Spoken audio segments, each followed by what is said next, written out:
دیکھیے ہم بہت اہم اور آسان سیریز لے کر چل رہے ہیں. آپ لوگ اس میں انرول ہونا چاہتے ہیں تو سارے ویڈیو دیکھیں. شارٹ میں بھی موجود ہے, لانگ میں بھی موجود ہے. قرآن پاک کو آپ اگر سمجھنا چاہتے ہیں کہ قرآن کے الفاظ کا کیا مطلب ہے, حروف تہجی کا کیا مطلب ہے, انتہائی آسان سادہ سلیس زبان میں ہم آپ کو سمجھائیں گے. یہ پوری سیریز شارٹ میں بھی موجود ہے اور لانگ میں بھی اس کا سلسلہ جاری ہے. تو آپ کو ویلکم ہے اس سیریز میں. ضرور یاد کریں, دیکھیں کہ قرآن پاک اگر ہم سے مخاطب ہوتا ہے تو کن الفاظ میں ہوتا ہے, ان کے مطالب ان کے میننگ کیا ہیں. اب یہ ہے الف, یہ ہے حمزہ. اب یہ الف تب الف رہتا ہے جب اس کے اوپر کوئی حرکت نہ آ جائے. اگر اس کے اوپر حرکت آ گئی, زبر ہو, زیر ہو یا پیش ہوتی, فوراً حمزہ بن جاتا ہے.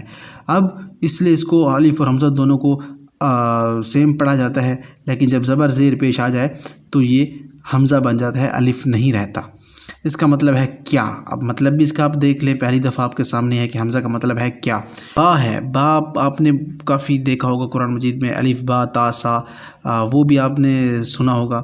تو یہ با کا مطلب ہے ساتھ, پر یا پھر سے. یہ کسی کے لفظ کے ساتھ مل جائے نا تو تب یہ معنی دیتے ہیں, ورنہ ان کا اپنا معنی با, یہ قرآن میں الگ با استعمال نہیں ہوتے, کسی لفظ کے ساتھ مل جاتے. بالیوم الاخری, آخرت کے دن پر ایمان.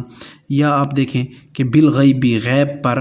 اب دیکھیں بال اگر غیب اگر آئے نا تو غیب تو غیب ہے نا, غیب پر. تو بال آ رہا ہے اس کی وجہ سے یہ غیب پر. تو بالیوم الاخری, غیب پر ایمان. تو سے کا مطلب بھی اس میں آتا ہے. با تین مطلب دیتا ہے, ساتھ بھی دیتا ہے, پر بھی دیتا ہے اور سے بھی دیتا ہے. تو یہ تین مطالب صرف با ہمیں دے رہا ہے.